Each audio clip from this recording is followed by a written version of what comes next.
আমি প্রথমেই আমাদের সাদলিল রিদম ভাইয়াকে অসংখ্য ধন্যবাদ জানাচ্ছি তার এই ব্যস্ততম সময়ের মাঝেও আমাদেরকে সময় করে দেওয়ার জন্য।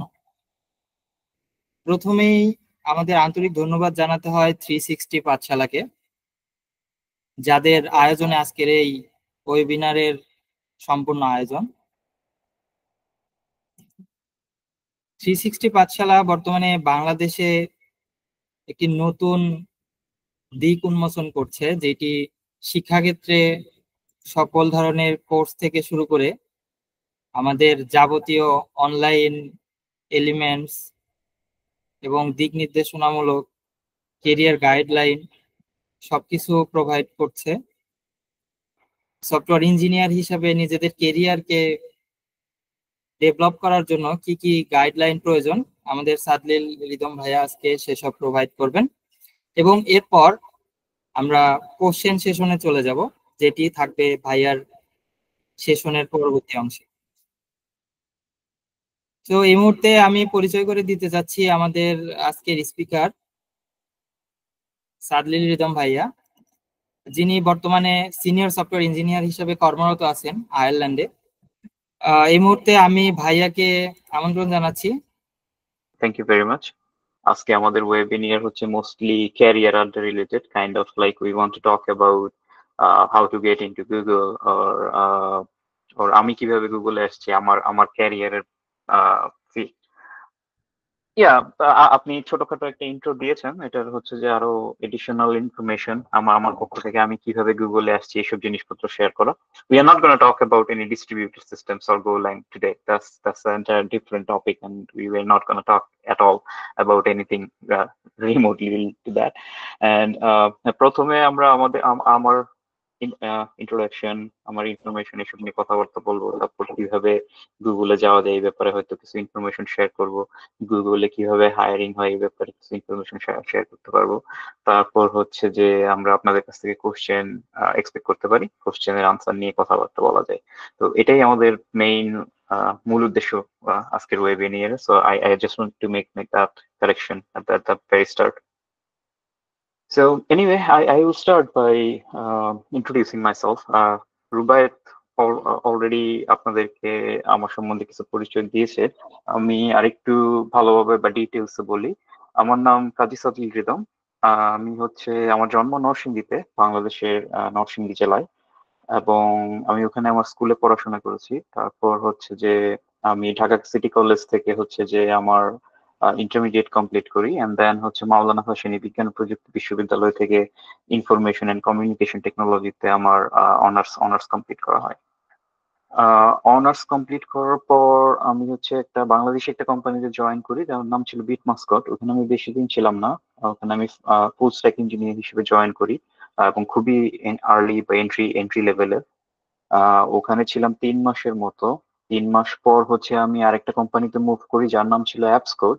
অ্যাপস কোডে আমি ছিলাম প্রায় 3 বছরের মতো। ওইখানে আমি ছিলাম সফটওয়্যার ইঞ্জিনিয়ার, এবং কাইন্ড অফ অ্যাপস কোড ওই সময় বাংলাদেশে অনেক নতুন এবং আর্লি একটা কোম্পানি ছিল। আমি ছিলাম মনে হয় ফিফথ বা ফোর্থ এমপ্লয়ি ওই কোম্পানির। তো ওদের সাথে আমি 3 বছর ছিলাম। ওখানে অনেক কিছু নিয়ে কাজ করা হয়েছে, অনেক ইনফ্রাস্ট্রাকচার রিলেটেড জিনিসপত্রে কাজ করা হয়েছে। তারপর আমি হচ্ছে 2017 সালে সিঙ্গাপুরে মুভ করি গ্র্যাবে সফটওয়্যার ইঞ্জিনিয়ার হিসেবে চাকরি করার জন্য। আহ, আমার আসলে ঠিক মান্থটা কোন মান্থ মনে নাই, বাট 2017টা মনে আছে। ওখানে আমি সিনিয়র সফটওয়্যার ইঞ্জিনিয়ার হিসেবে ইনসেন্টিভ নামক একটা টিমে জয়েন করি। ওই টিমের কাজ ছিল, আহ, আচ্ছা, ওই টিমের কাজ বোঝানোর আগে আসলে আমি হালকা একটু আইডিয়া দিই যে গ্র্যাব কি। গ্র্যাব হচ্ছে আমাদের বাংলাদেশের পাঠাওয়ের মতো একটা কোম্পানি। ওরা হচ্ছে full south east Asia including Singapore, Malaysia, Vietnam, Indonesia, এইসব কান্ট্রিতে হচ্ছে ওরা রাইড শেয়ারিং সার্ভিস প্রোভাইড করে, জাস্ট লাইক পাঠাও। তাদের বাইক, কার, এইসব প্রোভাইডার আছে। এইরকম very large scale company in south east Asia. তো আমি যে টিমে কাজ করতাম সফটওয়্যার ইঞ্জিনিয়ার হিসেবে, ওই টিমটার নাম ছিল ইনসেন্টিভ, আমি বলছিলাম, বা supply shipping. The formal name was supply shipping. And আমাদের টিমের কাজ ছিল মেক শিওর করা যে সাপ্লাই, আমাদের ড্রাইভার পার্টনাররা কনসিস্টেন্টলি বিভিন্ন দিকে ছড়ায় আছে, যাতে রাইডাররা সবসময় রাইড পায়। ধরেন প্রবলেমটা হচ্ছে, যে প্রবলেমটা আমাদের টিম সলভ করতো, এটা হচ্ছে এরকম যে ধরেন ঢাকা শহর, ঢাকা শহরের উদাহরণ যদি দেই, আপনি কিছু সার্টেন সময় লাইক মনে করেন উত্তরা থেকে মতিঝিল যাবেন, দেখবেন যে সকালের দিকে হয়তো সব উত্তরা থেকে মতিঝিল যাওয়ার ভিড় বেশি থাকে, আবার মতিঝিল থেকে উত্তরা আসবেন ভিড় বেশি থাকে বিকালবেলা। তো আমাদের সব ড্রাইভাররা যদি সকালবেলা যায়, সবাই যদি উত্তরা যায় বসে থাকে, তাহলে অন্যান্য এরিয়া গুলো তো আর কভার করবে না। তা আমাদের কাজ ছিল এমন ভাবে ওই ড্রাইভারদেরকে ডিস্ট্রিবিউট করা, based on prediction and based on different customization, যাতে ড্রাইভাররা সব জায়গায় সমানভাবে ডিস্ট্রিবিউটেড থাকে, নট সমানভাবে, সব জায়গায় ইকুইভ্যালেন্টলি ডিস্ট্রিবিউটেড থাকে, যাতে আমরা হচ্ছে সাপ্লাই এবং ডিমান্ডটা ম্যাচ করতে পারি। তো ওখানে আমি কাজ করছি প্রায় 2 বছরের মতো। তারপর ওইখান থেকে আমি হচ্ছে Booking.com এ মুভ করি, ওইটা ছিল আমস্টারডামে, নেদারল্যান্ডের আমস্টারডাম। ওইখানে আমি এসআরই হিসেবে জয়েন করি Booking.com A, as Rubaiyat already mentioned that I used to work for core infra in Booking.com. ওখানে আমি হচ্ছে যে Booking.com এর মাল্টি ক্লাউড কুবারনেটিস ইনফ্রাস্ট্রাকচারের টিমে কাজ করতাম, ওদের কুবারনেটিস ইনফ্রাস্ট্রাকচার বিল্ড আপ করার জন্য। ওখানেও আমি কাজ করছি খুবই শর্ট টাইম, 6 মাস 7 মাসের মতো। দেন আমি হচ্ছে সফটওয়্যার ইঞ্জিনিয়ার হিসেবে 2020 সালের জানুয়ারি মাসে ডাবলিন আয়ারল্যান্ডে মুভ করি। অ্যান্ড ওখান থেকে বিগত almost 5 years, going to be 5 years in like 3 months I think. So বিগত লাস্ট 5 বছর ধরে ওইখানে আমি সফটওয়্যার ইঞ্জিনিয়ার হিসেবে কাজ করতেছি। আমি হচ্ছে বর্তমানে একজন senior software engineer in Google. আমি যে টিমে কাজ করি, আমাদের টিমের নাম হচ্ছে Google enterprise networking.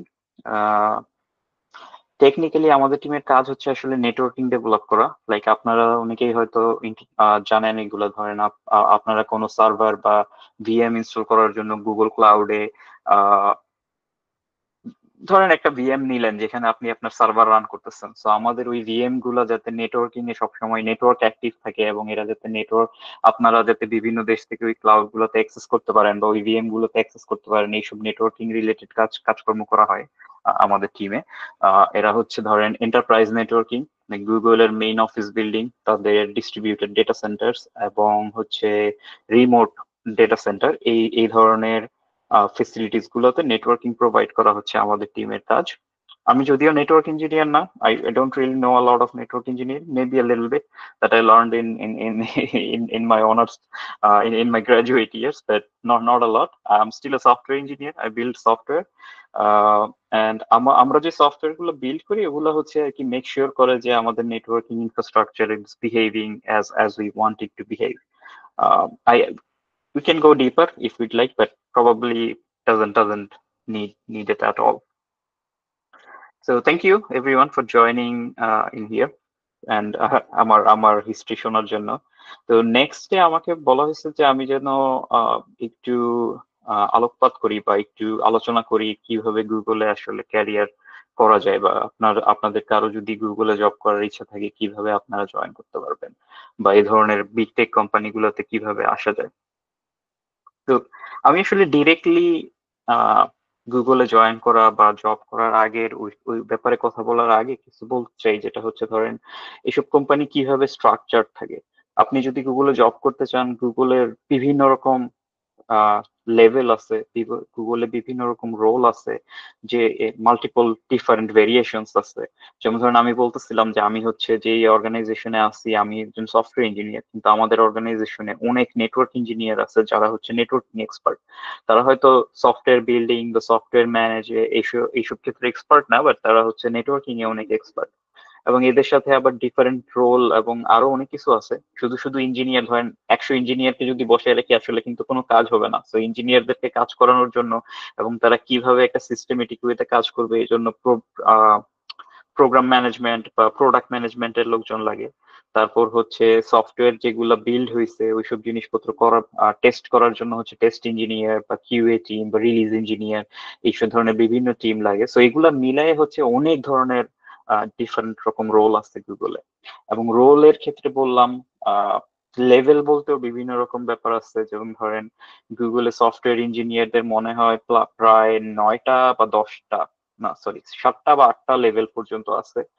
Starting early programme বা ফার্স্ট স্টার্টিং পজিশন যেটা, এটা হচ্ছে সফটওয়্যার ইঞ্জিনিয়ার L3, দেন হচ্ছে সফটওয়্যার ইঞ্জিনিয়ার L4, দেন হচ্ছে সিনিয়র সফটওয়্যার ইঞ্জিনিয়ার যেটা হচ্ছে L5, এরকম ভাবে আস্তে আস্তে বাড়তে থাকে। স্টাফ সফটওয়্যার ইঞ্জিনিয়ার হচ্ছে L6, then senior staff and then principal engineer. তো এরকম বিভিন্ন ধরনের লেভেল আছে, এক এক রোলের এবং এক এক লেভেলের এক এক রকম রেসপন্সিবিলিটি। সো আমার পার্সোনালি আমার পক্ষ থেকে তো ধরেন সব রোল সম্বন্ধে আসলে বলা পসিবল না। তো আমি হয়তো L5, L3, L4, L5 এই পর্যন্ত হয়তো কিছু ব্যাপারে আলোচনা করতে পারবো এবং ওইদিকে হয়তো কিছু ইনফরমেশন দেওয়ার ট্রাই করব। তো ফার্স্ট অফ অল যেটা বলতেছিলাম যে গুগলে যে শুধুমাত্র আপনাদেরকে সফটওয়্যার ইঞ্জিনিয়ারই জয়েন করতে হবে বা সফটওয়্যার ইঞ্জিনিয়ার হয়েই জয়েন করতে হবে এরকম কোনো কন্ডিশন নাই। Software engineer it's easier to join, but other অন্যান্য সেকশন, অন্যান্য সেক্টর বা অন্যান্য রোল প্রোফাইল যেটা বলি আমরা, ডিফারেন্ট রোল প্রোফাইল লেও আসলে এখানে জয়েন করার অনেক পসিবিলিটিস আছে। I mentioned a few: program manager, release engineer, software engineer, network engineer, product manager, test engineer. There are a lot of different roles, and each of those roles have a different criteria for joining, এবং এদের interview process different, এদের interview process আলাদা। So now এখন being mention that যেহেতু আমি software engineer, আমি software engineering সাইডে বেশি ফোকাস করতে পারবো যে কিভাবে আপনি সফটওয়্যার ইঞ্জিনিয়ার হিসেবে গুগলে কাজ করতে পারবেন। তো প্রথম কথা হচ্ছে আমি ফেরত আসি আবার যে সফটওয়্যার ইঞ্জিনিয়ারিং এর 3টা বা 4টা লেভেল সম্বন্ধে যে কথাগুলো বললাম, এবং ওখানে আমি বলতেছিলাম যে এইসব লেভেলের ডিফারেন্ট লেভেল অফ রেসপন্সিবিলিটিস আছে। যে একজন L3 ইঞ্জিনিয়ার, তার উপর যে এক্সপেকটেশন যে সে কি কাজ করবে, it's not the same for the L5 engineers as well, right? It's entirely different expectation. So based on আপনার ক্যারিয়ারের আপনি কোথায় আছেন, যে আর্লি পজিশন নাকি আপনার অলরেডি 10 বছরের এক্সপিরিয়েন্স আছে, ওটার উপরে বেস করে আপনি হচ্ছে আপনার লেভেল, ডিফারেন্ট লেভেলের জন্য অ্যাপ্লিকেশন করতে পারবেন যে আপনি কোন লেভেলে যাবেন। জেনারেলি গুগলের নর্মস যেটা, আপনি যদি 2 থেকে 3 বছরের এক্সপিরিয়েন্স থাকে তাহলে হচ্ছে পারফেক্ট ফর L3 পজিশন। আপনার যদি 3 থেকে 7-8 বছরের এক্সপিরিয়েন্স থাকে আপনি পারফেক্ট ফর L4 পজিশন, এবং এর চেয়ে বেশি যদি থাকে কিছু তাহলে হচ্ছে আপনি perfect for L5 position. But শুধু এক্সপেরিয়েন্স কোন একটা নর্মাল ইঞ্জিনিয়ারিং লাইনে থাকলেই হবে না, আপনাকে আরো অন্যান্য এক্সপার্টিস শো করতে হবে। যেমন ধরেন algorithm, data structure related knowledge, এসব জিনিসপত্র শো করতে হবে। আপনার সিস্টেম ডেভেলপমেন্ট নলেজ, আপনি কি রকম, আপনাকে যদি একটা অ্যাবস্ট্রাক্ট প্রবলেম দেওয়া হয় আপনি কি ওটা সলভ করতে পারতেছেন কিনা, এইসব ডিফারেন্ট নলেজ আপনার থাকা লাগবে গুগল ইন্টারভিউ অ্যাপ্লিকেশন করার জন্য। তো আমি আমি ধরে নিচ্ছি যে আমাদের ম্যাক্সিমামই ইন্টারেস্টেড আমরা আর্লি লেভেলে, বা আমি জানি আমাদের অনেকেই এখানে স্টুডেন্ট। সো আমরা আর্লি লেভেলের জন্য চিন্তা ভাবনা করে হয়তো ডিটেল কথাবার্তা বলতে পারি যে কিভাবে আর্লি লেভেল বা L3 লেভেলের জন্য প্রিপারেশন নেওয়া যায় বা ওটার জন্য আসলে কিভাবে কাজ করা যায়। তো ফার্স্ট অফ অল গুগলের L3 লেভেলের কাছে একজন একজন L3 ইঞ্জিনিয়ারের কাছে গুগলের এক্সপেকটেশন কি? একজন L3 ইঞ্জিনিয়ারের কাছে গুগলের এক্সপেকটেশন হচ্ছে যে তাকে একটা ডিফাইন্ড প্রবলেম দেওয়া হবে এবং সে ওই প্রবলেমটা ইমপ্লিমেন্ট করতে পারবে। সো এটা হচ্ছে রোলের এক্সপেকটেশন। সো আপনি যদি L3 ইঞ্জিনিয়ার হিসেবে গুগলে জয়েন করেন তখন হচ্ছে যে আপনাকে এই ধরনের কাজ করতে হবে। হ্যাঁ, আপনাকে একটা ডিফাইন্ড স্কোপ প্রবলেম দিয়ে দেওয়া হবে, আপনাকে ওই প্রবলেমটা ইমপ্লিমেন্ট করে সলিউশনটা প্রোডাকশনে দিতে হবে। That's the expectation. সো এই এক্সপেকটেশন মিট করার জন্য ইন্টারভিউটা এমন ভাবে নেওয়া হয় যাতে আইডেন্টিফাই করা যায় যে একজন engineer can meet that particular expectation এবং তারা ওই এনভায়রনমেন্টে কাজ করতে পারবে। সো একজন L3, again there are different level এবং ডিফারেন্ট রোল এবং ডিফারেন্ট লোকেশন। গুগল ওয়ার্ল্ডের অনেক দেশে আছে, তো বিভিন্ন লোকেশনে তাদের ইন্টারভিউ হয়, বিভিন্ন লোকেশনে রোল ওপেন থাকে। তো এদের বিভিন্ন লোকেশন বেসিসে অনেক সময় হচ্ছে ইন্টারভিউ প্রসেসটা একটু ডিফারেন্ট হয়। তো আমি চেষ্টা করব যে জিনিসটাকে জেনারেলাইজ করে একটা সাধারণ গাইডলাইন প্রিপেয়ার করতে যে কিভাবে ইন্টারভিউ প্রসেসটা হয়। কারণ ফার্স্ট স্টেপ, গুগল থেকে যখন আপনার ইন্টারভিউ প্রসেস স্টার্ট হবে, আপনার প্রথম ফার্স্ট ইন্টারভিউ ফেসটা হবে একটা ফোন স্ক্রিন, যেখানে একজন গুগল ইঞ্জিনিয়ার আসবে আপনার সাথে, হচ্ছে সে 45 to 50 মিনিটস কথাবার্তা বলবে। দেখবে যে আপনার, সরি এটা আসলে ফোন স্ক্রিনের আগে আসলে আরেকটা ইন্টারভিউ আছে, I forgot about this, sorry. Phone স্ক্রিনের আগে আসলে হচ্ছে একটা রিক্রুটার ম্যাচিং ইন্টারভিউ হয়, যেটা হচ্ছে যে একজন রিক্রুটার আপনার সাথে কথা বলবে 30 মিনিট। জাস্ট আপনার এক্সপিরিয়েন্স দেখবে যে আপনার এক্সপিরিয়েন্স কেমন, আপনি স্পেসিফিক ল্যাঙ্গুয়েজ বা আপনার প্রোগ্রামিং রিলেটেড ব্যাকগ্রাউন্ড কেমন, এসব কথাবার্তা বলবে। এবং দেখবে যে আপনার হচ্ছে যে কগনিটিভ কমিউনিকেশন, আপনি রিক্রুটারের সাথে কমিউনিকেট করতে পারতেছেন কিনা। যদি আসলে এইসব জিনিসপত্র না থাকে, তখন ফার্স্ট স্টেজেই বা ওই রিক্রুটার আপনার হচ্ছে টেকনিক্যাল কম্পিটেন্সি যাচাই করবে না খুব একটা। রিক্রুটার হয়তো দেখবে যে হ্যাঁ আপনার এক্সপিরিয়েন্স আছে কিছু, আপনি একটা সিএস গ্রাজুয়েট, আপনার ব্যাকগ্রাউন্ডে সিএস এর অনেক জিনিসপত্র নিয়ে আপনি কাজ করছেন, তো এগুলো সে দেখবে, এগুলো নিয়ে আপনার সাথে কথা বলবে। বাট সে খুব একটা ডিটেল টেকনিক্যাল কম্পিটেন্সি অ্যানালাইসিস করবে না, বাট রাদার সে অ্যানালাইসিস করবে যে এই পার্সনটা কি আসলে আহ তার ইমোশনাল ইন্টেলিজেন্স লেভেল কি সেম এই এই রোল লেভেলের জন্য যে যা আমরা চাচ্ছি, এবং সে কি আসলে তার কমিউনিকেশনটা করতে পারতেছে ঠিকভাবে, ফ্লুয়েন্টলি সে তার আইডিয়া গুলো কমিউনিকেট করতে পারতেছে, এবং আমি যা বলতেছি সে তা আন্ডারস্ট্যান্ড করতে পারতেছে। এটা হচ্ছে তার ফার্স্ট লেভেলের ইন্টারভিউ। তো ওইটা যখন আপনি পাস করবেন, তারপর হবে হচ্ছে যে ফোন স্ক্রিন ইন্টারভিউ, যেটা হবে হচ্ছে একজন গুগল ইঞ্জিনিয়ারের সাথে, এবং ওইটা হবে 45 থেকে 50 মিনিটস এর মতো। সো 45 থেকে 50 মিনিটস ইন্টারভিউতে আপনাকে হচ্ছে প্রবলেম সলভ করতে দিবে। কি ধরনের problem?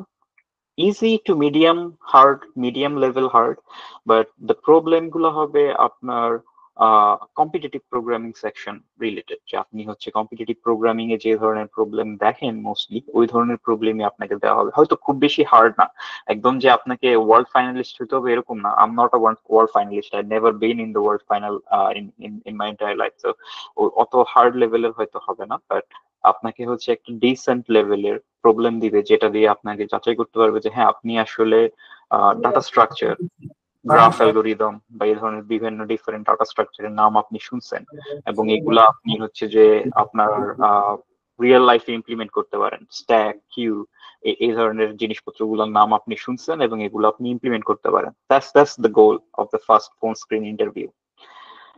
So first phone screen ইন্টারভিউতে আপনার সাথে আরো কিছু কমিউনিকেশন করা হবে, যেটা হচ্ছে ধরেন আপনার যদি কোনো ইনফরমেশন জানার থাকে এবং আপনার দিক থেকে কোনো ক্লারিফিকেশন জানার থাকে, ওইটা হচ্ছে আপনি ইন্টারভিউয়ারকে আস্ক করতে পারবেন, এবং ইন্টারভিউয়ার আপনাকে ওইসব কোশ্চেনের আনসার বের করে দিতে হেল্প করবে। অ্যান্ড আফটার দ্যাট, যদি ওই রাউন্ডটা ভালো হয়, তারপর হচ্ছে যে আপনাকে অনসাইট ইন্টারভিউ রাউন্ড রাখা হবে। অনসাইট ইন্টারভিউ রাউন্ড আগে আসলে অনসাইটেই হইতো। যেমন আমি যখন ইন্টারভিউ দিছি 2020 সালে, আমি হচ্ছে যে তখন সিঙ্গাপুরে থাকতাম।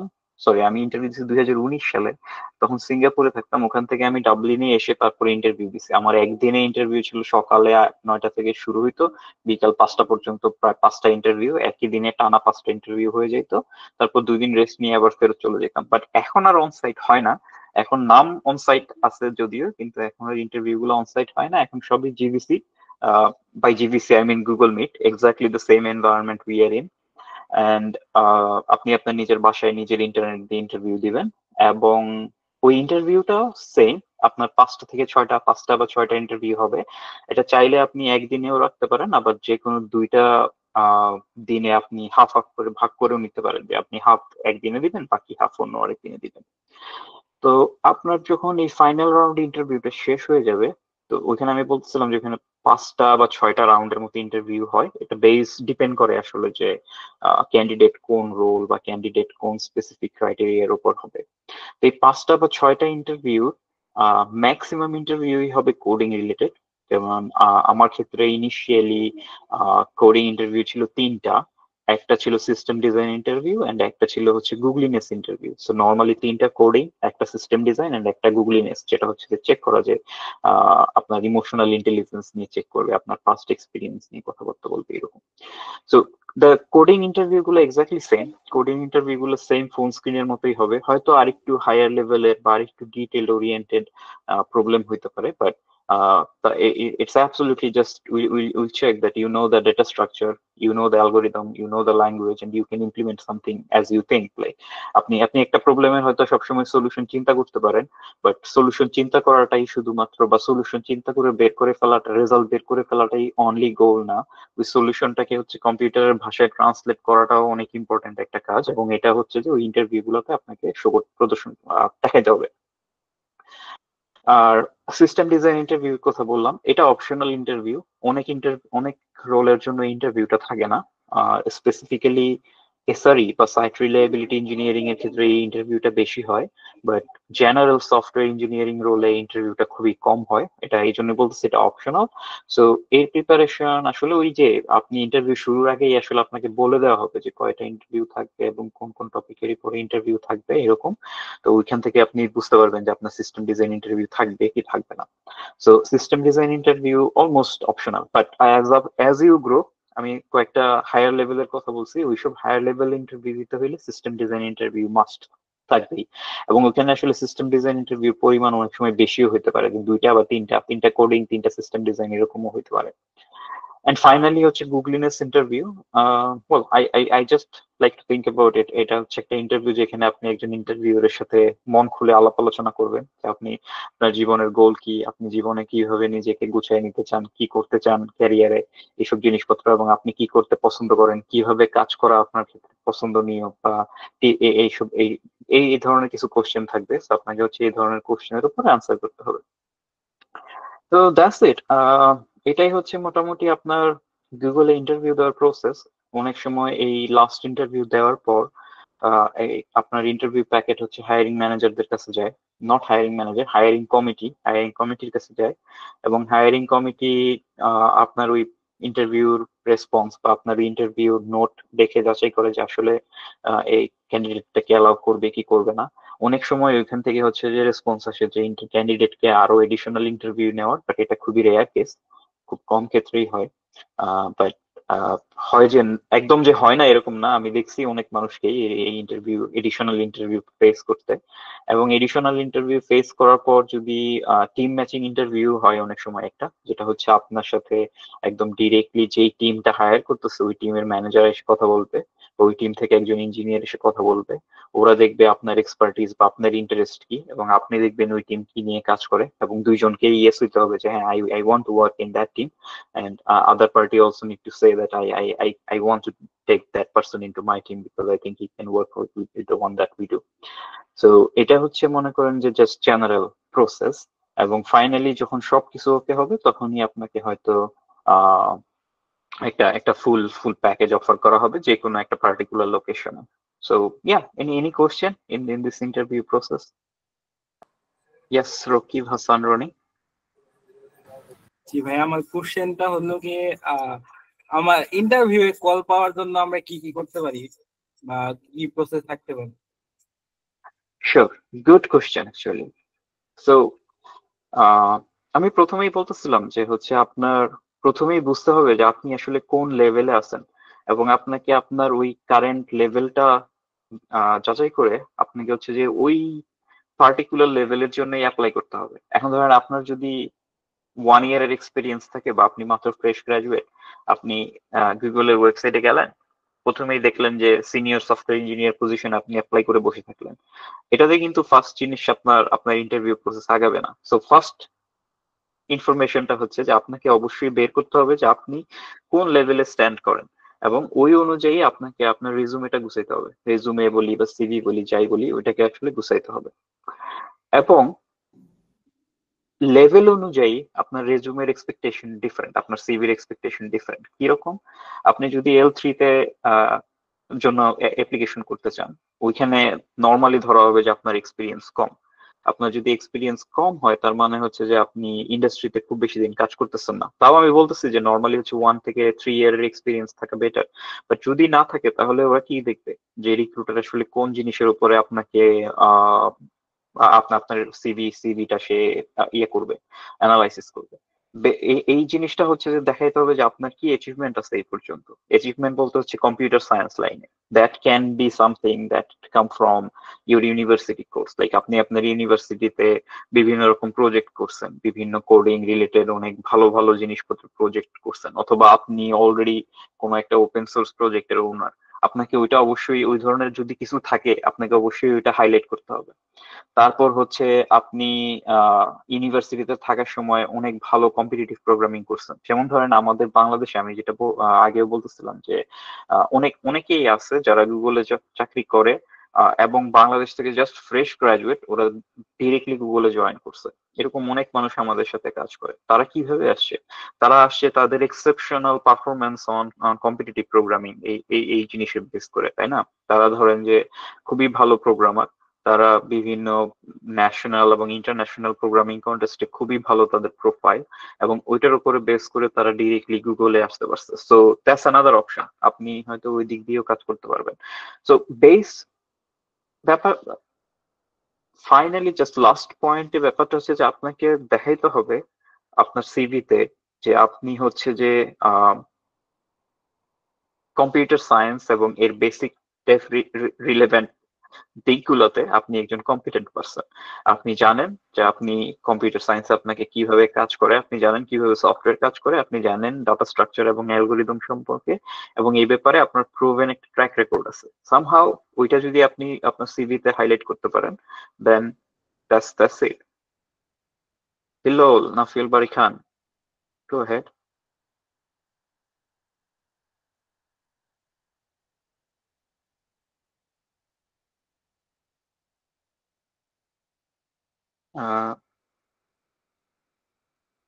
Sure, I think below there was another hand raised.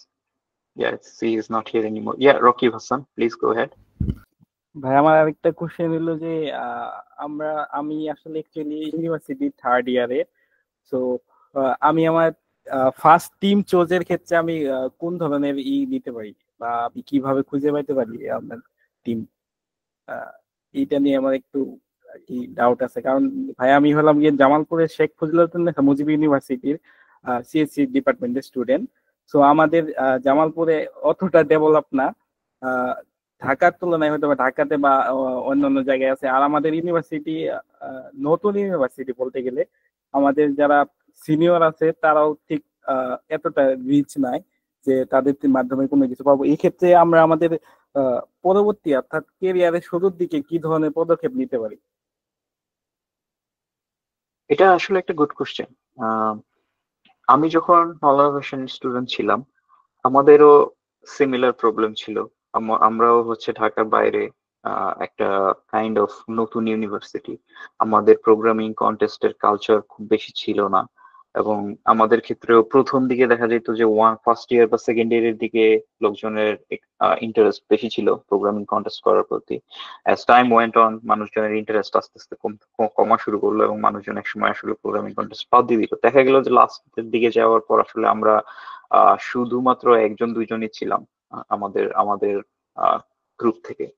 তো আমার আমার অ্যাডভাইস থাকবে যে আসলে টিম ব্যাপারটা সবসময় এরকম না যে আপনি সবসময় পেয়ে যাবেন। আপনাকে সবসময় খুঁজতে হবে, এবং মানুষ হচ্ছে যে বের করে যে শুধুমাত্র যে ইন্টারেস্টেড, যারা ইন্টারেস্টেড তাদের মধ্যে থেকে নিয়ে আপনাকে টিম বানাইতে হবে। যদি তারা প্রপার কোয়ালিফাইড না হয়, তাদেরকে ট্রেন করাইতে হবে। এবং আপনাকে এই ব্যাপারে ওপেন থাকতে হবে যে আপনি টিম শুধুমাত্র যে আপনার ফ্রেন্ড সার্কেল বা আপনার পরিচিত মানুষজনদের মধ্যেই বানাবেন, নট লাইক দ্যাট। আপনি হচ্ছে আপনার সিনিয়রদের সাথেও টিম করতে পারেন, আপনি আপনার জুনিয়রদের সাথেও টিম করতে পারেন। এটাও পসিবল যে ধরেন হ্যাঁ আপনি কিছু জানেন, আপনি অবশ্যই যেহেতু কম্পিউটার সায়েন্সে ইন্টারেস্টেড বা প্রোগ্রামিং লেভেলে টিম খুঁজতেছেন, আমি ধরে নিলাম যে আপনার আসলে এই ব্যাপারে কিছু আইডিয়া আছে। তো আপনি যদি একজন হন এবং আপনি যদি ধরেন 5টা অ্যালগোরিদম সম্পর্কে জানেন, ওই 5টা অ্যালগোরিদম আপনি 5জনকে শিখান, আপনার জুনিয়র হোক বা আপনার ক্লাসমেট হোক, ডাজন্ট ম্যাটার। আপনি তাদেরকে শিখাইতে পারেন এবং দেখতে পারেন তাদের মধ্যে থেকে কেউ ইন্টারেস্টেড হয় কিনা। দেন ওদের মধ্যে থেকে যারা ইন্টারেস্টেড এবং কন্টিনিউ করতে আগ্রহী, আপনি তাদেরকে নিয়ে টিম করতে পারেন। তো এটা আসলে এইভাবে আপনাকে কন্টিনিউয়াসলি সার্চ করতে হবে, কন্টিনিউয়াসলি খুঁজতে হবে যে আপনি কাউকে দেখতেছেন কিনা। আপনি আপনার নিজের নলেজ স্প্রেড করতে হবে, নিজের নলেজ অন্যদের মধ্যে ছড়াই দিতে হবে, অন্য মানুষকে ইন্টারেস্টেড করাইতে হবে। আপনার এই ফোকাস থাকতে হবে যে আপনি অন্য কাউকে ইন্টারেস্টেড করাইতে পারতেছেন কিনা।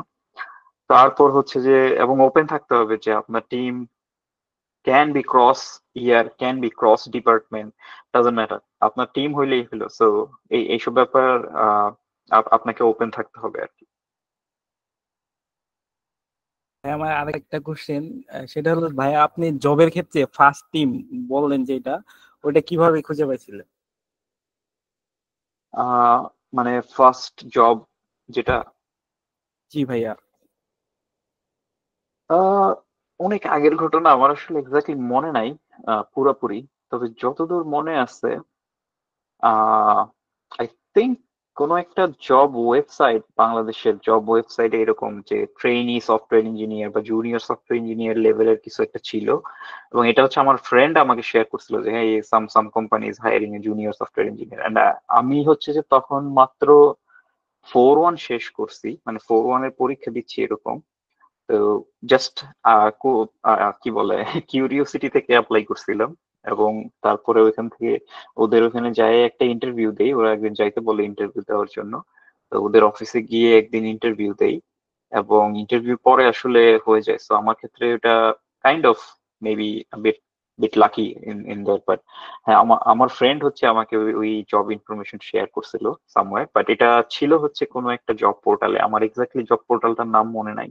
আসসালামু আলাইকুম ভাইয়া। তো আমার কোশ্চেনটা অ্যাকচুয়ালি হচ্ছে সিভি রিলেটেড আর কি, মানে যাদের হচ্ছে প্রোগ্রামিং ব্যাকগ্রাউন্ডটা ওই রকম লেভেলের না, লাইক ন্যাশনাল অথবা ইন্টারন্যাশনাল লেভেলের না, মোটামুটি দেশীয় মার্কেটে ভালো জায়গায় বা কোথাও জব করার মতো মোটামুটি একটা লেভেলের আছে আর কি। So তাদের ক্ষেত্রে রিজিউমিতে এই কন্টেস্টটা, অথবা যাদের প্রজেক্ট ভালো, মানে সেই ক্ষেত্রে রিজিউমিটা কিরকম হইলে অ্যাকচুয়ালি এক্সপেকটেশনটা কিরকম মানে থাকে, ওই রিজিউমিটা কিরকম হতে পারে, রিজিউমিতে যদি যাদের ওই ইয়াতে একটু উইক থাকে তখন এটা কি তারা রাখবে বা রাখবে না, সেক্ষেত্রে প্রজেক্টটাকে হাইলাইট করবে কিনা, এই ব্যাপারগুলো একটু যদি বলেন বিভিন্ন লেভেলে, like NC to L five এরকম, বা what happen to you actually. এটা আসলে ডাজন্ট ম্যাটার। মানে ব্যাপারটা হচ্ছে যে ফ্র্যাঙ্কলি স্পিকিং, আপনার যদি ফার্স্ট ফার্স্ট কথা হচ্ছে আপনার যদি ইন্ডাস্ট্রি এক্সপিরিয়েন্স থাকে, that's the main point that you need to show. সেটা হচ্ছে যে আপনার প্রথমে যদি আপনি দেখাতে পারেন যে হ্যাঁ আমার ইন্ডাস্ট্রি এক্সপিরিয়েন্স আছে, আমি সামথিং বিল্ড করতেছি ইন্ডাস্ট্রিতে, কারেন্টলি আমি আছি, যেটা হচ্ছে মানে আপনার এক্সপিরিয়েন্স আছে, আপনি already working in somewhere, and আপনার ওইখানে হচ্ছে যে ভালো কোনো একটা ট্র্যাক রেকর্ড আছে এবং ভালো অ্যাচিভমেন্ট আছে যেটা আপনি দেখাইতে পারতেছেন, এবং ওইটার পাশাপাশি হয়তো আপনার সাইড প্রজেক্ট কোনো কিছু আছে, ওইটা হচ্ছে বেস্ট যে হ্যাঁ আমি এটা দেখাইতে পারতেছি।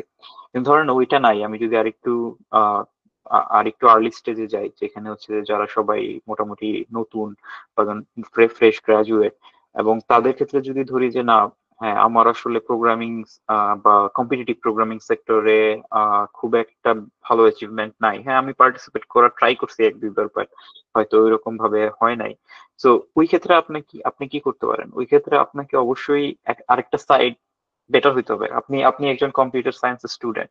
সো যদি কম্পিউটার সায়েন্স স্টুডেন্ট হন, কম্পিউটার সায়েন্স স্টুডেন্ট হিসেবে অ্যাটলিস্ট আপনাকে 2টা প্রজেক্ট অবশ্যই ইউনিভার্সিটিতে করতেই হবে, তাই না? সো 2টা প্রজেক্ট যদি আপনি করেন এবং ওই প্রজেক্ট গুলো যদি একটা ভালো লেভেলের প্রজেক্ট হয়, you can highlight then very good, there are very good point. আপনি ওই প্রজেক্ট গুলোকে চাইলে ওপেন সোর্স করে দিতে পারেন বা কোথাও ওপেন সোর্স প্রজেক্ট হিসেবে রাখতে পারেন, দেন আপনি ওইটা শোকেস করতে পারতেছেন যে হ্যাঁ এটা আমার প্রজেক্ট ছিল। এবং এটাও একটা গুড পয়েন্ট যে আপনি ইন্ডিপেন্ডেন্টলি কিছু প্রজেক্ট এক্সিকিউশন করছেন, এবং একটা প্রজেক্ট যেটা অবশ্যই ভালো। এবং প্রজেক্ট যদি ওপেন সোর্স হয়, আমরা ইচ্ছে করলে ওই প্রজেক্টে যে কোনো সময় যে কোনো রিক্রুটার চাইলেই আপনার ওই প্রজেক্ট প্রোফাইল চেক করে দেখতে পারে যে আপনি আসলে কি ধরনের কাজ করছেন বা কি ধরনের কাজ আপনি ইমপ্লিমেন্ট করে আসতেছেন, এইসব জিনিসপত্র করতে পারবে।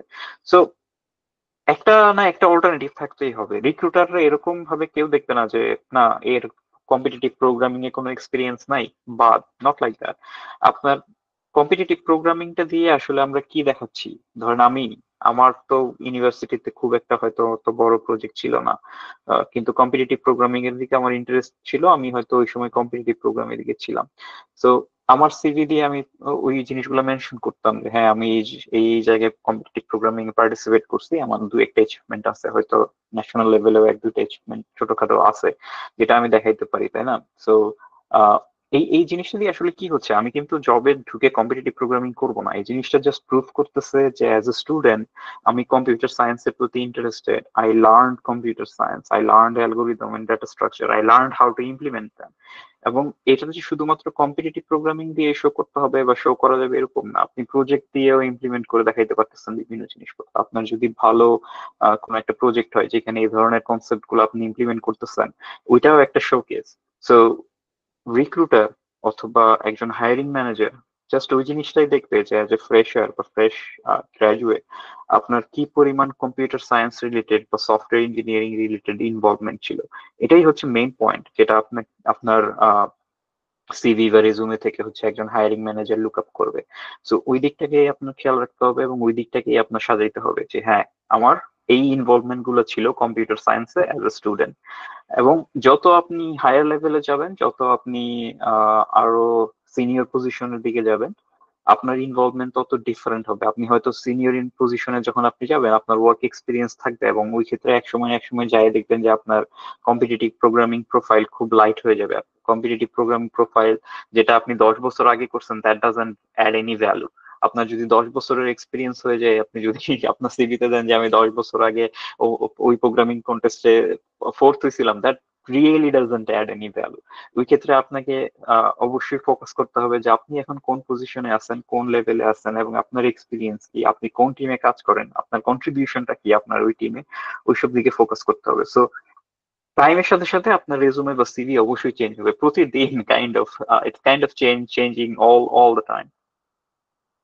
এবং দ্য মেইন পয়েন্ট হচ্ছে যে আপনাকে শুধু ওইটাই দেখাইতে হবে যে আপনি কোনটাতে এক্সপার্ট, কোন স্কিলস গুলো আপনার আছে এবং কম্পিউটার সায়েন্সের ডিপে আপনার কোন জিনিসগুলোতে আপনি খুবই ভালো কম্প্রিহেনসিভ নলেজ হোল্ড করেন। That's it. MD Masud Rana, please go head. আসসালামু আলাইকুম ভাই। ভাই আমি কারেন্টলি মাওলানা ভার্সিটিতে আইসিটি ডিপার্টমেন্টে ফাইনাল সেমিস্টার আছি। তো আমার কোশ্চেন হচ্ছে কারো যদি ফিউচার হচ্ছে টেক জায়ান্ট কোম্পানিগুলো হচ্ছে টার্গেট থাকে, তো এখন হচ্ছে ফ্রেশার হিসেবে মানে বাংলাদেশে এক্সপিরিয়েন্সের জন্য কি টাইপের কোম্পানিগুলো টার্গেট করা উচিত, আর যে কোনো কোম্পানিতে জাস্ট এক্সপিরিয়েন্স হইলেই হবে এরকম, আর গ্রোথের জন্য আলাদাভাবে কোম্পানি বেছে তারপরে টার্গেট করা উচিত কিনা? বাংলাদেশের কোম্পানি সম্বন্ধে আমি ধরেন আপনাকে ফ্র্যাঙ্কলি বলি, Abdullah has raised a hand. Do you want to add something to this question? Abdullah? আসসালামু আলাইকুম ভাই, শোনা যাচ্ছে? Yes. আমি মানে এরপর একটা কোয়েশ্চেন করতাম আর কি, এটা আপনি আচ্ছা আচ্ছা, ওকে, তাহলে আমি এটার আনসার দিয়ে নেই, তারপরে আমি আপনার কাছে আসছি আবার। So going to Masud Rana. So I'll be very frank and I'll be share as my perspective that I have seen. So বাংলাদেশের কোম্পানি গুলো সম্বন্ধে আমার এক্সপিরিয়েন্স প্রথমত হচ্ছে খুবই কম, কিন্তু তারপরেও যেটুকু এক্সপিরিয়েন্স আছে আমি বলবো যে বাংলাদেশের ম্যাক্সিমাম কোম্পানি হচ্ছে আপনাকে শিখায় খুব একটা কম্পিউটার সায়েন্সের বেসিক বা কম্পিউটার সায়েন্সের ডিপ নলেজ আপনাকে শিখায় না। এখানকার যেটা হয় বাংলাদেশের কোম্পানিগুলোতে আপনি কাজ করবেন আইদার কোনো একটা ফ্রন্ট এন্ড বলতে ধরেন কোনো একটা ওয়েব অ্যাপ এবং কোনো একটা এস্টাবলিশ ফ্রেমওয়ার্ক, যেটা ধরেন যে খুবই ম্যাচিউরড ফ্রেমওয়ার্ক এবং it carries away a lot of different things that you would be able to learn without that framework. এবং তারপর ধরেন যে আপনার ইনভলভমেন্টটা অনেক কমে যায়, খুব একটা দেখা যায় যে হ্যাঁ আপনি হয়তো শুধুমাত্র ছোটখাটো একটা এপিআই ইমপ্লিমেন্ট করতেছেন, যে এপিআই একটা ফ্রন্ট এন্ড বা একটা মোবাইল অ্যাপ্লিকেশনে ইউজ করতেছে। আমি বলছি ম্যাক্সিমাম কোম্পানি এরকম কাজ করে, but not all. There are some good companies that have lot of different things like Pathao খুবই ভালো ডিস্ট্রিবিউটেড সিস্টেমে কাজ করতেছে এবং এই ধরনের নলেজ। আচ্ছা, 1 মিনিট একটু সময় দেন আমার।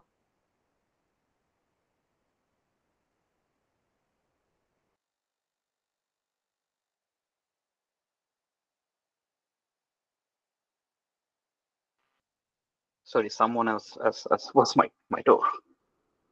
আচ্ছা, আমি যেটা বলছিলাম, যেমন ধরেন যে পাঠাও বা এই ধরনের কিছু কোম্পানি আছে যেগুলো খুবই রেয়ার। এখানে হচ্ছে আপনি ডিস্ট্রিবিউটেড সিস্টেম সম্পর্কে জানতে পারবেন, কিভাবে হচ্ছে যে মিলিয়নস অফ রিকোয়েস্ট হ্যান্ডেল করতে হয় সিস্টেমে, ওই সব ব্যাপারে আপনি আপনার নলেজ ইমপ্রুভ করতে পারবেন।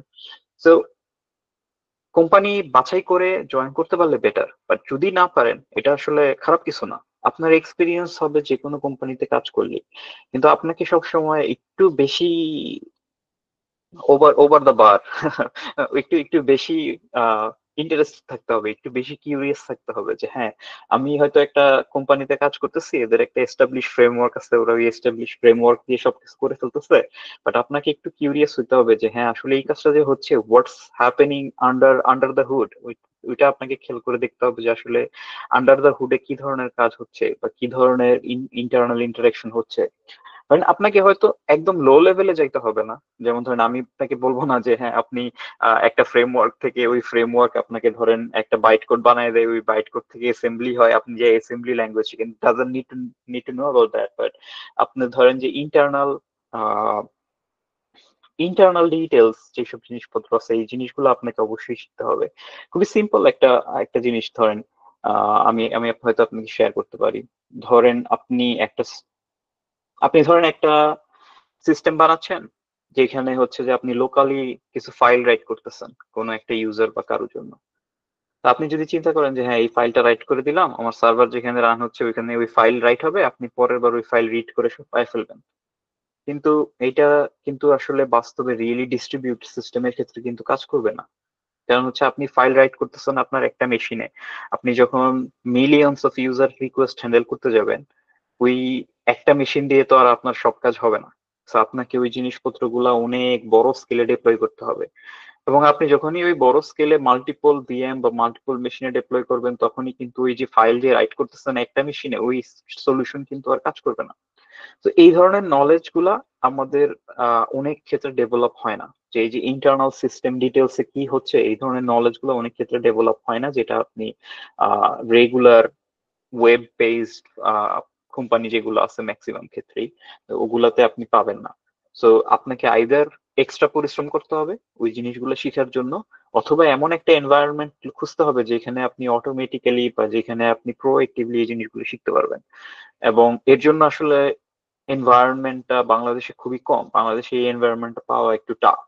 এর জন্য আপনাকে বাংলাদেশের ওয়ান অফ দ্য টপ হইতে হবে ওই ধরনের এনভায়রনমেন্টে যাইতে হইলে। বাট চেষ্টা করতে তো দোষ নাই, আপনি চেষ্টা করে দেখতে পারেন যে হ্যাঁ ওগুলো ওই ধরনের কোম্পানিগুলোতে জয়েন করতে পারতেছেন কিনা বা ওই ধরনের কোম্পানিতে কাজ করতে পারতেছেন কিনা।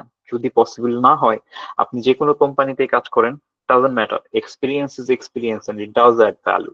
কিন্তু ওই ওই কথাটা মাথায় রাখতে হবে যে আপনাকে হচ্ছে যে এক্সট্রা পরিশ্রম করতে হবে। শুধু কমফোর্ট জোনে বসে কাজ করলাম, হয়ে গেল, চালাই দিলাম, আমার স্যালারি আসতেছে মাসে, এই এই মেন্টালিটি থাকলে হবে না। আপনাকে অনেক বেশি পরিমাণে কষ্ট করতে হবে, অনেক বেশি ডিপে ডিগ করে দেখতে হবে যে কোন জিনিস কিভাবে কাজ করতেছে, কোথায় কম্পিউটার সায়েন্সের কোন অ্যালগোরিদম লজিক এসে কাজ করতেছে, এইসব জিনিসপত্র আপনাকে শিখতে হবে।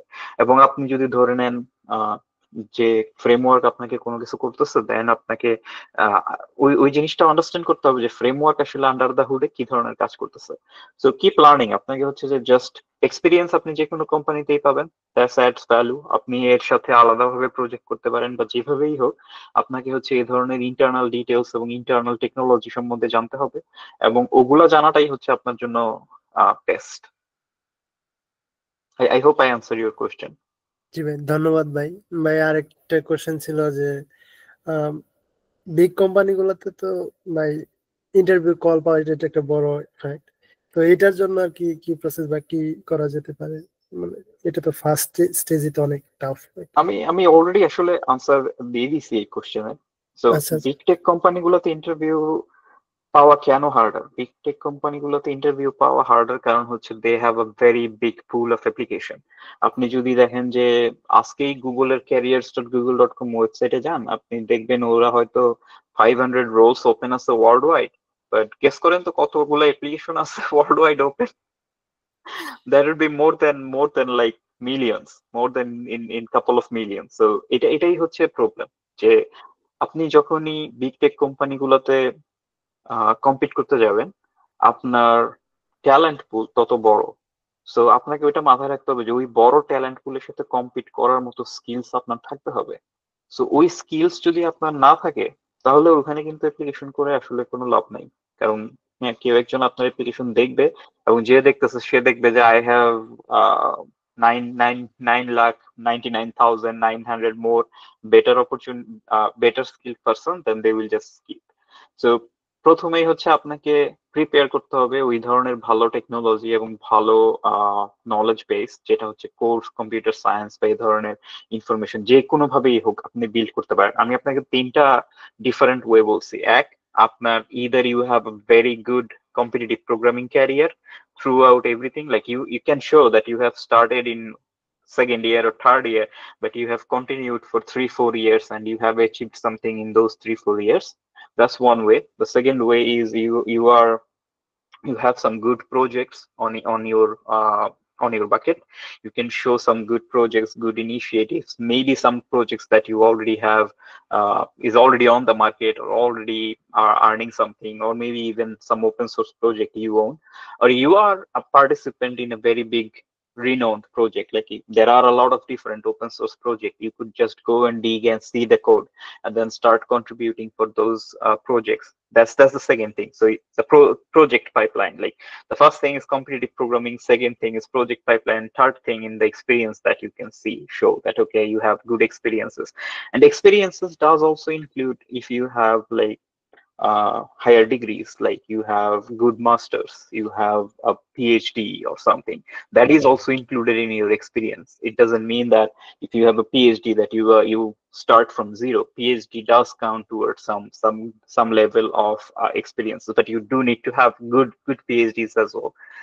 So yeah, these are the three things. If you can, আপনি চাইলে যে কোনো কম্বিনেশনে এখান থেকে চুজ করতে পারেন যে হ্যাঁ আমি চুজ করলাম 1 or 2 or 3 or 2 or all three, but these are the three main thing that you need to show anyway, and you can show any one of them or any combination of them. Anyone is valid. So যত ভালো project বা যত ভালো আপনার computer science experience আছে বা computer সায়েন্সের basic knowledge আপনি শো করতে পারবেন, তত হচ্ছে আপনি আপনার নিজের স্কিলটাকে দেখাইতে পারতেছেন, এবং ওই ক্ষেত্রে হচ্ছে রিক্রুটার বা হায়ারিং ম্যানেজার সবাই আপনার ক্ষেত্রে হচ্ছে ওইখান থেকে আপনি আপনার সিভি বা রেজুমেটাকে ওই যে বিগ পুল ওইটার মধ্যে হাইলাইট করতে পারতেছেন আর কি। I will go to Abdullah. He raised the hand first, and then I will go to Abu Talha. ভাই আসসালামু আলাইকুম। ভাই আমি হচ্ছে যে মাওলানা ভাসানী বিজ্ঞান প্রযুক্তি বিশ্ববিদ্যালয়ে সিএসসি ডিপার্টমেন্টে আছি। 2022-23 সেশন, আমাদের সেকেন্ড ইয়ারের ক্লাস সবেমাত্র শুরু হয়েছে, দুই সপ্তাহ যাবত। তো মোটামুটি শুরুর দিকেই আছে এখনো। তো আমার জানতে চাওয়া হলো যে আপনি যখন ক্যাম্পাসে ছিলেন বা আপনার ব্যাচেলর্স লাইফে আপনি আপনার কম্পিটিটিভ প্রোগ্রামিং এর এক্সপিরিয়েন্স কেমন ছিল, আপনার এই রিলেটেড মানে কর্মকাণ্ড কিরকম ছিল? আর এখন আমি যদি আমার খুব বেশি অগ্রগতি হয় নাই, 400-র মতো প্রবলেম সলভিং করা হয়েছে, তবে আরো অন্যদের তুলনায় হয়তো অনেক পিছিয়ে আছি, কারণ আমাদের ডিপার্টমেন্টের সিপি কালচার মোটামুটি অনেক ডেভেলপ হয়েছে আমার যা মনে হয় আর কি। তো সেই হিসাবে ভালো একটা কম্পিটিটিভ এনভায়রনমেন্ট আছে আমাদের ডিপার্টমেন্টে। তো আপনার মতে আমাদের ব্যাচেলর্স লাইফে বা একাডেমিক ক্যারিয়ারে কম্পিটিটিভ প্রোগ্রামিং এ ভালো করার জন্য আমাদের আসলে কিভাবে আগানো উচিত?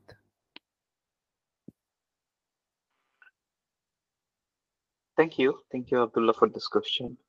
I'll start from the start. Like I can tell you what I did in university, so I'll start from there. I'll try. I'll have to try to remember some stuff. It was quite a while. So আমি নিজে personally হচ্ছে competitive programming এর সাথে পরিচিত হই first semester, end of first semester দিকে। ওই সময় আমার নিজের পার্সোনাল কম্পিউটার খুব একটা ছিল না, but at the end time I got something. But তখন থেকে আমি মোটামুটি ইন্টারেস্টেড কম্পিটিটিভ প্রোগ্রামিং সাথে, এবং তখন থেকে আসলে আমি এন্ড পর্যন্ত মোটামুটি ইন্টারেস্টেড ছিলাম সব সময় কম্পিটিটিভ প্রোগ্রামিং এর সাথে। এবং ওই ফার্স্ট ইয়ার থেকেই, ওই সময় খুব একটা বেশি কিছু পারতাম না, অল্প কিছু নলেজ ছিল, but for the next 4 or 5 years I kept learning. I was behind all. I tried a lot to learn whatever I can, but আমাদের তখন ধরেন যে তেমন কোনো সাপোর্ট ছিল না, আমাদের সবকিছুই আমাদের নিজেদেরকে করতে হতো, আমাদের লার্নিং গুলো আমাদের নিজেদেরকে করতে হতো, আমাদের নিজেরা আমাদের কিছু বড় ভাই ছিল যারা আমাদেরকে অনেক হেল্প করছে অনেক কিছু শেখার জন্য, তাদের কাছে I am always grateful. But এটাই ছিল মোটামুটি আমাদের ধরেন যে learning pipeline. So most of the time আমরা নিজেরাই লার্ন করতাম। তো one thing I want to tell you, you mentioned about you have 400 problems solved. I don't think I still have 400 problems solved. So that's the point. Don't worry about the quantity. Always think about the quality of the problem that you are solving. So quantity doesn't matter. Try to broaden your knowledge. Like একটা topic শিখে ওই টপিকে 1000 problem solve করার থেকে একটা topic ভালোভাবে শিখে অন্য একটা টপিক শিখা বেটার। তো এইভাবেই হচ্ছে আপনাকে নলেজটা স্প্রেড করতে হবে এবং কখনোই আসলে কোয়ান্টিটির উপরে ফোকাস করা উচিত না। আপনাকে হচ্ছে যে ফোকাস করতে হবে আপনি কি কতটা নতুন জিনিস বা কতটা নতুন অ্যালগোরিদম শিখতে পারতেছেন এবং how much you can learn to get them implemented into your solution. ওই দিকে আপনাকে ফোকাস করতে হবে। তো অ্যাজ আমি যেটা বলছিলাম যে আমি ফার্স্ট ইয়ার থেকে প্রোগ্রামিং শুরু করলে হচ্ছে আমাদের সময় তখন আসলে খুব একটা অত ভালো এনভায়রনমেন্টও ছিল না। By environment I mean like আশেপাশের পরিবেশও তো একটা ভালো ছিল না। আমাদের ইন্টারনেট খুব এক্সপেন্সিভ ছিল, that's not like today. And আমরা হয়তো আমাদের সময় পুরো মাস 1 GB ইন্টারনেট দিয়ে চালাইতাম এবং আমাদের লার্নিং খুবই লিমিটেড ছিল। আমাদেরকে অনেক কিছু অনেক কষ্ট করে শিখতে হয়েছে বিভিন্ন আমাদের সিনিয়র ভাইদের কাছ থেকে। বাট আমরা অলওয়েজ ট্রাই করছি যে হ্যাঁ উই ওয়ান্ট টু লার্ন। আর আমাদের গ্রুপে আমার ফ্রেন্ড ছিল Hanif. He was also very interested at some point, and we try to learn together. We try to help each other learning a lot of different new things as well. And yeah, এইভাবে করে আসলে university life পার হয়েছে। But I never focused on quantity.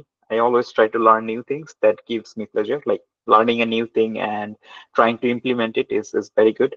R programming contest বা programming কন্টেস্টে যাওয়ার আমার main উদ্দেশ্য ছিল I kind of get a kick from it. Like I really love going to programming contests. It's not like I can go and become champion in a programming contest. It's not like that. But I always enjoy a programming contest environment, and it gives me like peace.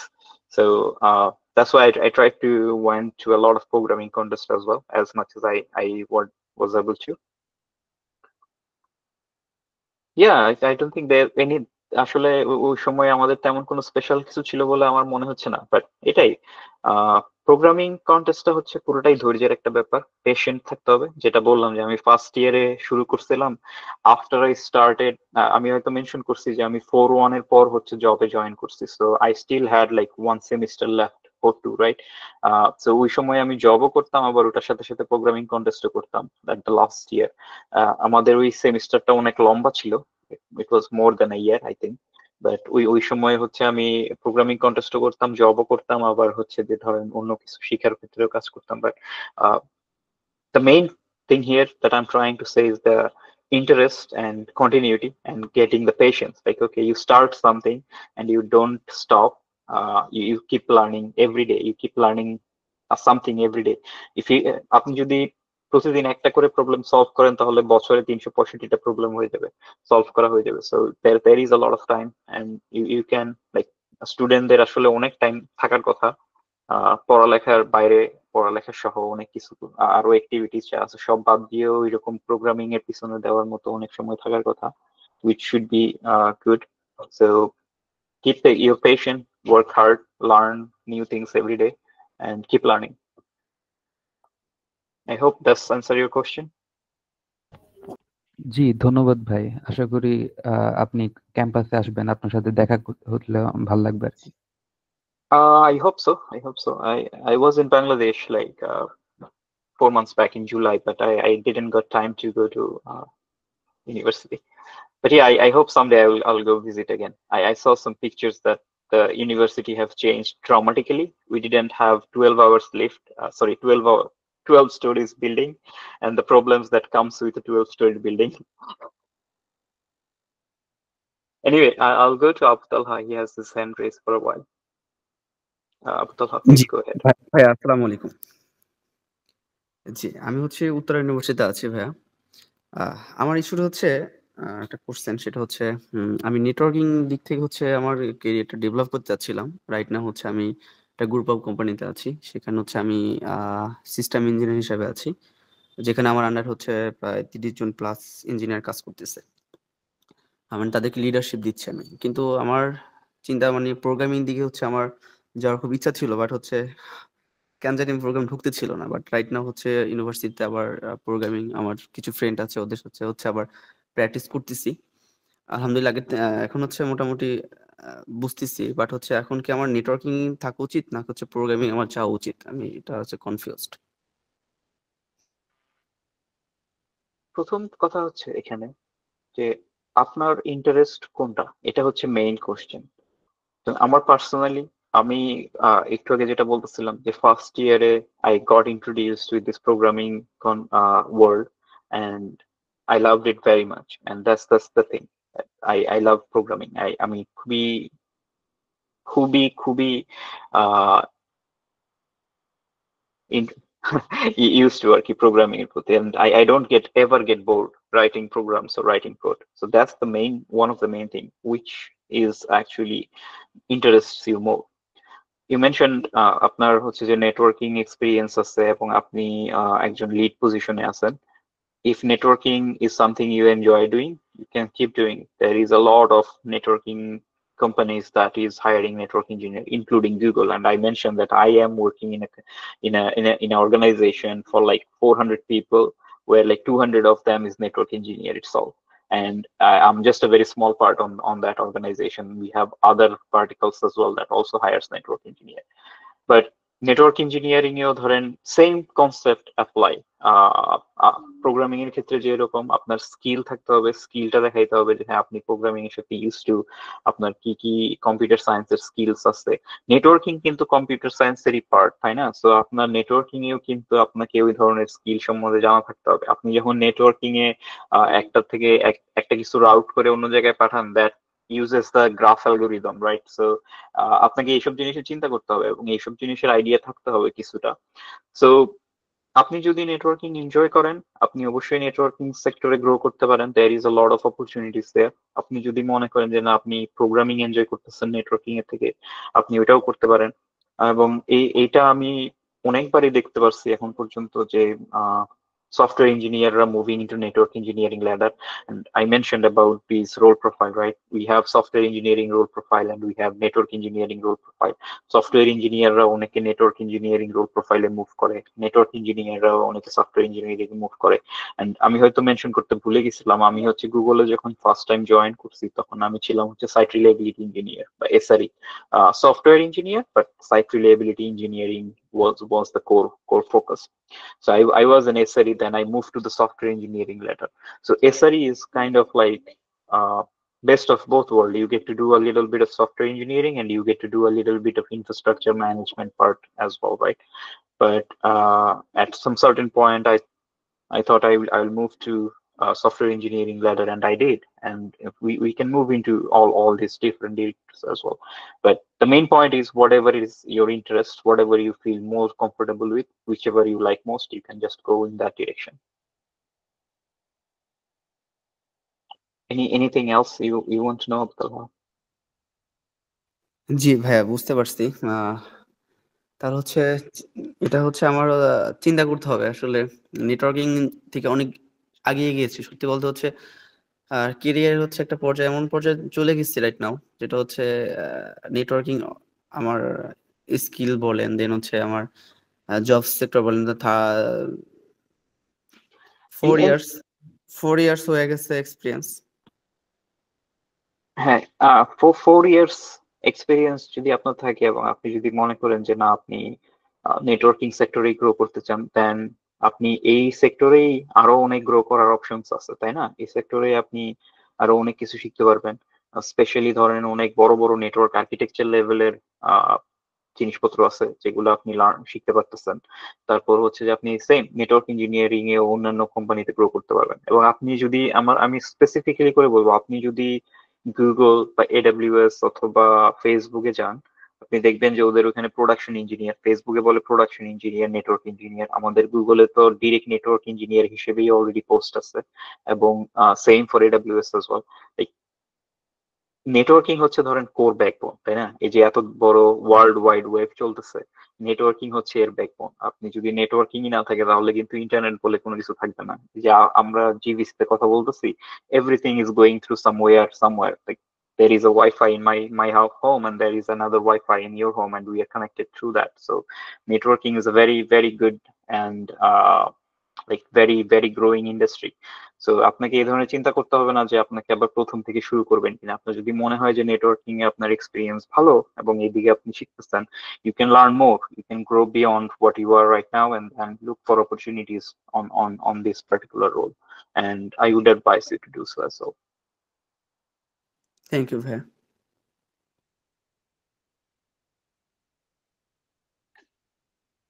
Okay, any other question?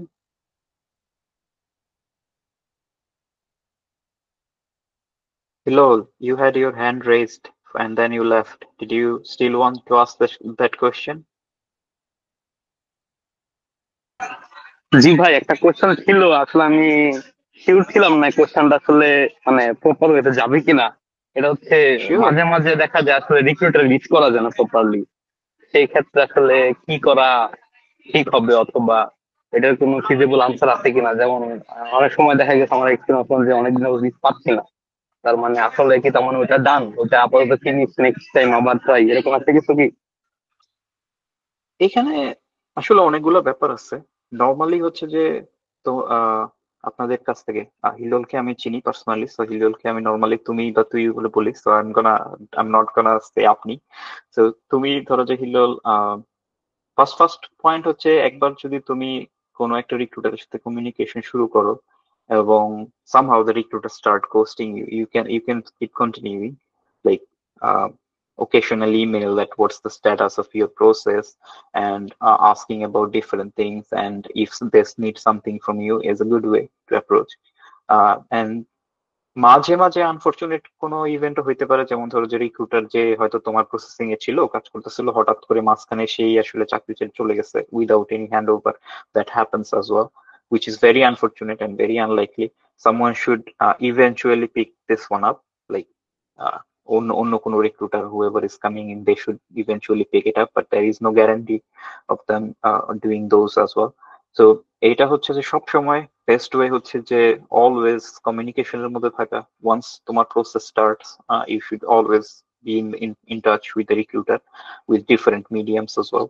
And there is other things as well, like people, you can reach out to other people, like you can reach out to some folks that are internally available and they could try to reach out. And there are other options as well. Sometimes it এরকম হয় যে ধরো তুমি ডাবলিনের জন্য একটা role open হয়েছে, তুমি ডাবলিনের রোলের জন্য ইন্টারভিউ দিতেছো, এবং আমি যেটা বললাম যে তুমি হচ্ছে যে ইন্টারভিউ কিন্তু একা দিচ্ছ না, তুমি যখন একটা রোলে যখন ইন্টারভিউ দাও, ওই রোলের জন্য আরো 10 জন একই সাথে ইন্টারভিউ দিতেছে। You can safely assume that, ধরে নিতে পারো যে একটা পর্যায়ে হ্যাঁ তোমার হয়তো ইন্টারভিউ লাস্ট স্টেজে গেছে, বাট অন্য কারো ইন্টারভিউ ভালো হয়েছে এবং ওরা ওকে পিক করে ফেলতেছে।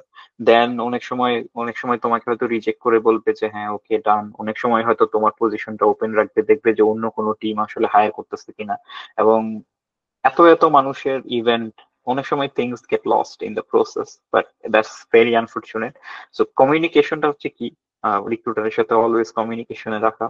তারপর এই ধরনের কোনো সিনারিও যদি অ্যারাইজ হয় যে ও রিক্রুটার আসলে চলে যাবে, বা রিক্রুটার আসলে দেখতেছে যে টিম অলরেডি ফুলফিল হয়ে গেছে, পজিশন আর ওপেন নাই, তখন ওদেরকে আস্ক করা যে অন্য কোনো পজিশন ওপেন আছে কিনা, ওই ধরনের পজিশনে যাওয়া যায় কিনা এডিশনাল ইন্টারভিউর মাধ্যমে। এই ধরনের প্রসেস অনেক সময় হয়, বাট এটা আসলে পুরোটাই কেস বাই কেস সিনারিও, এটার কোনো জেনারেল আনসার নাই, পুরোটাই হচ্ছে আসলে কেস বাই কেস সিনারিও। এবং the last thing could be this, like if nothing works, try again in 6 months. That's another way. যখন তুমি আবার নতুন করে 6 মান্থ পর শুরু করবে, তখন হয়তো তোমার আগের হিস্ট্রি গুলো অনেক সময় বের হবে, ওইখান থেকে হয়তো কিছু অ্যাডভান্টেজ পাইতে পারো, but that's unlikely. But yeah, that's mostly it. But I would personally suggest keep always in touch with recruiter, send them emails, send them send them emails, and keep in touch all the time. হ্যাঁ ভাই, বুঝতে পারছি। আমি আসলে আগে একবার এমন হয়েছিল যে রিক্রুটার মেল দিচ্ছি বা রিপ্লাই পাচ্ছি না, বাট হঠাৎ করে রিপ্লাই পাইছি।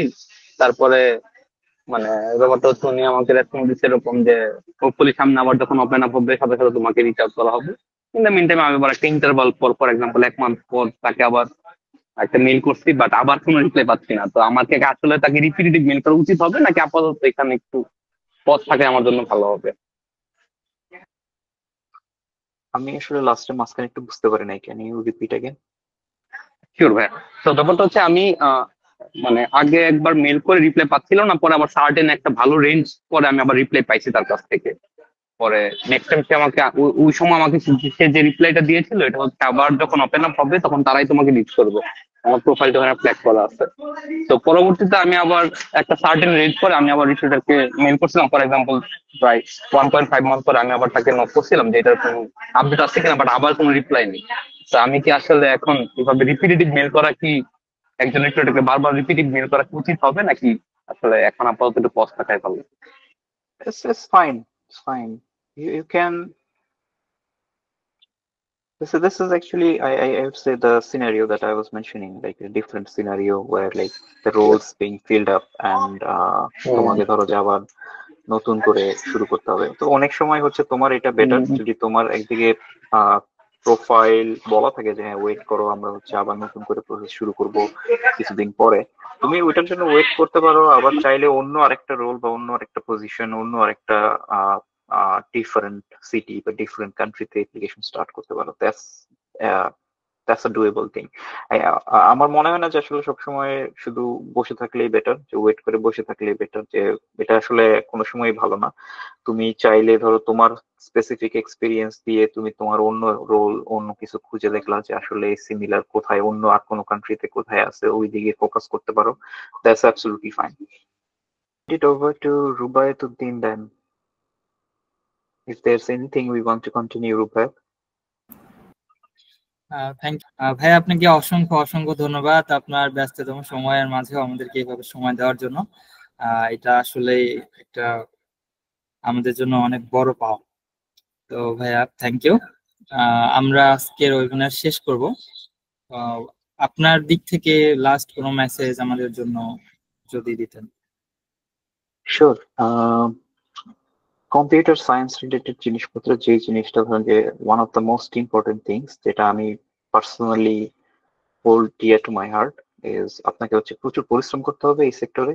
প্রতিনিয়ত নতুন নতুন জিনিসপত্র আসতেছে, আপনাকে প্রচুর পরিশ্রম করতে হবে এবং সবসময় লার্নিং এর মধ্যে থাকতে হবে, যে always keep learning. That's the only thing আপনাকে হচ্ছে এই সেক্টরে সফল হতে সাহায্য করবে। আপনাকে কখনোই অলসতা এবং ইয়ার মধ্যে দিয়ে যাওয়া যাবে না। সবসময় প্রচুর পরিশ্রম করতে হবে এবং প্রচুর লার্নিং করতে হবে। দ্যাটস দ্য অনলি কি। এবং এটা শুধুমাত্র এরকম না যে শুধুমাত্র জুনিয়র পজিশনে যারা আছে তারাই শুধুমাত্র লার্ন করতে করবে। ইভেন আপনি যত সিনিয়র পজিশনে যান, ইভেন প্রিন্সিপাল ইঞ্জিনিয়ার পজিশনে যান, আপনাকে অবশ্যই লার্নিং এর মধ্যেই থাকতে হবে। এবং এই জার্নিটাই এরকম, যতদিন আপনি এই সেক্টরের সাথে আছেন আপনাকে সবসময় লার্নিং এর মধ্যে থাকতে হবে। So yeah, that's it. Keep learning. And thank you very much, Rubaiyat. It was nice to talk to you.